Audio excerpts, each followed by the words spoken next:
EVAP Diagnostic on a 2017 Tacoma. Let's go. Came in check engine light and track light. Toyota always sets the track light when the check engine light comes on. Scanned it and got a whole bunch of EVAP codes. EVAP purge flow, leakage, gross leakage, purge flow incorrect, all kinds of EVAP codes. First thing I do, come back here,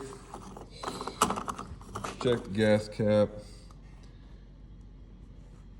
It's on there.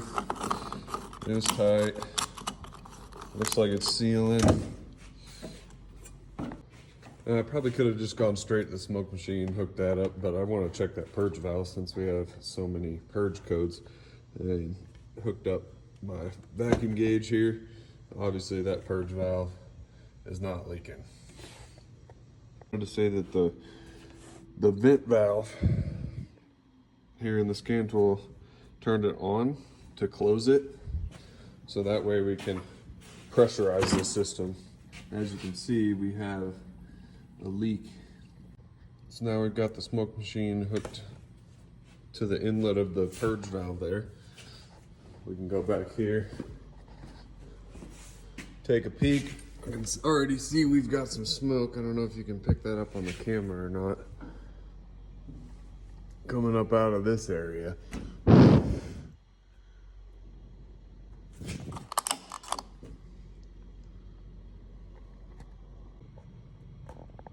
Got smoke coming out of the vent still. That little box right there is the little filter for the vent valve. So I'm thinking either there's a little broken connection up there with this filler neck tube, or the vent valve isn't sealing all the way. Need to pull this inner fender out real quick and take a closer look. So I decided that taking the inner fender out was kind of a dumb idea. So I just unhooked this hose from the vent valve itself. As you can see, we got smoke coming out of the vent valve with it closed. I put my thumb over that and we can watch the smoke machine, the leak go down and down and down.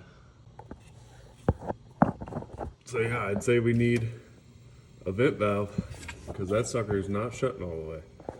And then based on the way this looks, might have to buy a whole dang charcoal canister to get that vent valve. I'm really not sure. I don't know, it might just slide out of there. It's got a little tab. Let's see if that is true. I'm gonna have to put you guys down. Hang on. Really, the last thing we need to do is make sure that that vent valve is working. Like, you know, the wiring and the command from the PCM and stuff. So what we'll do is turn it off. And now we can see we've got a much larger leak. So I would say that vent valve is getting its command and is working. As I edit this video, I realized I never gave you guys an answer on that vent valve. It turns out you can just buy that vent valve, and it's actually the leak detection pump assembly. Has like a pressure sensor built into it and stuff. So that's a diagnostic, and follow me for more diagnostic and just mechanic content. Thanks.